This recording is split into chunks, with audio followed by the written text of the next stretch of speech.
They say mirrors never lie. But what if they start showing a truth no one remembers? In a dimly lit apartment, Detective Maya Reed inches forward. Propped against the wall, a single mirror reflects the room. Only, her reflection isn't moving. It's standing perfectly still, watching her. She freezes, her heart pounding in her chest. A cold whisper escapes her lips. "That's not me." A low, unsettling hum fills the air, like a breath fogging up glass. This is the case of the mirror killer. Morning light does little to chase away the shadows in Maya's office. She sifts through case files, each one more bizarre than the last. Every crime scene is identical.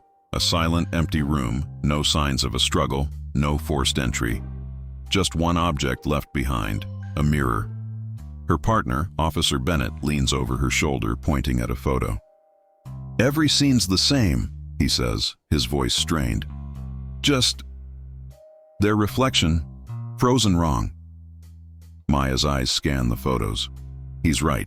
In every picture, the victim's reflection is slightly out of sync, delayed by a fraction of a second. It's as if the mirrors didn't just reflect the moment, but recorded something else entirely. What if the mirror's not reflecting what happened? She murmurs, more to herself than to Bennett. But what will happen? He lets out a nervous chuckle. "You've been staring at these too long, Maya." But she isn't laughing, because in the reflection of the latest crime scene photo, she sees herself standing right behind the victim. Rain hammers against the city streets, blurring the neon signs into a watercolor mess. Maya's investigation leads her to a cluttered antique shop owned by a man named Liam Rowe. He sold mirrors to several of the victims. The shop is a labyrinth of glass and silver, with mirrors of every shape and size lining the walls.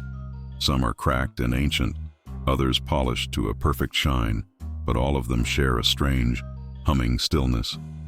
"Mirrors aren't just glass, Detective," Liam says, his voice a soft, raspy whisper. "They remember faces, sometimes a little too well." Maya's gaze lands on a tall, ornate mirror in a dark corner, its wooden frame carved with unsettling, swirling symbols. "That one's old," Liam continues, following her gaze. "Came from an estate called Evershade Manor. Legend says it was built to capture guilt, whatever that means." Drawn by an unseen force, Maya reaches out and touches the cold glass. For a split second, her reflection smiles back at her, a wide, chilling grin she didn't make. She snatches her hand away, her breath catching in her throat. "I'll need to take this in for analysis," she says, her voice shaking slightly. As she carries the mirror out of the shop, she can feel its gaze on her back. In the glass, her reflection lingers, its smile gone, now just staring into the empty shop. Late that night, Maya's home office is lit by a single desk lamp. The mirror from Evershade Manor stands against the wall, a dark void in the otherwise familiar room. She sets up a camera, determined to catch it in the act. She hits record and sits perfectly still, watching the live feed on her laptop. Her image and her reflection are perfectly aligned, a perfect copy. For a while, nothing happens. Then, her reflection tilts its head, just a fraction of an inch. But Maya hadn't moved a muscle. "No way," she breathes, her eyes wide. She rewinds the footage, plays it again. There it is, the subtle, impossible movement. Her heart races. A wave of primal fear washes over her, and she quickly throws a sheet over the mirror, hiding it from view. But the feeling doesn't go away. The air in the room feels heavier, thicker, charged with a silent, waiting presence. A soft, mechanical ticking starts, cutting through the silence like a metronome counting down to 0. The next morning, desperate for answers, Maya visits Dr. Evelyn Cross, a renowned cognitive psychologist. As Maya describes the mirror that seems to live a life of its own, reacting before she does, Dr. Cross listens with unnerving calmness. "Mirrors are often seen as extensions of our self-image, Detective," Evelyn explains, her voice soothing but her eyes sharp. "But sometimes, they can project the parts of ourselves we refuse to acknowledge." Maya shifts uncomfortably. "You think this is all in my head? Psychological?" Evelyn offers a small, ambiguous smile. "Perhaps. Or perhaps it's a form of memory replay. What if this mirror isn't showing you the present, but is instead recording what's already inside you? Maya forces a laugh, but it sounds hollow. Then why does it know things I don't? Dr. Cross leans forward, her gaze intense. Because, Detective, she says slowly, you're part of its memory now. That night, Maya returns to her office, a new resolve hardening her features. She sets up multiple cameras, all aimed at the mirror. She turns off all the lights except for one single harsh lamp. If it's me, she whispers to the empty room, I want to see it. She stands motionless, her eyes locked on her reflection, and then it happens. In the mirror, her reflection slowly lifts its hand. Maya remains frozen. The reflection presses its palm against the glass, slow and deliberate. Faintly, where its hand touches the surface, the glass fogs up, and words begin to form. Turn around. Maya spins around, her heart in her throat. The room is empty. There's nothing there. When she whips back to the mirror, her reflection is gone. The glass is empty. And the low hum she'd heard before deepens, echoing not just in the room, but from within the glass itself. The next day, Maya is a whirlwind of frantic energy at the department archive. She pulls up old footage from the earliest mirror-related cases, her hands shaking as she scrubs through the videos. In every recording, the victim's reflection is subtly different, always a step ahead of them. She zooms in, frame by frame, her eyes straining. And then she sees it. In one shot, hidden in the shadows behind a victim's reflection, a faint figure appears. It's tall, blurred, like a silhouette watching from the other side of the glass. Her blood runs cold. She pulls up her own footage from the night before, comparing it side by side.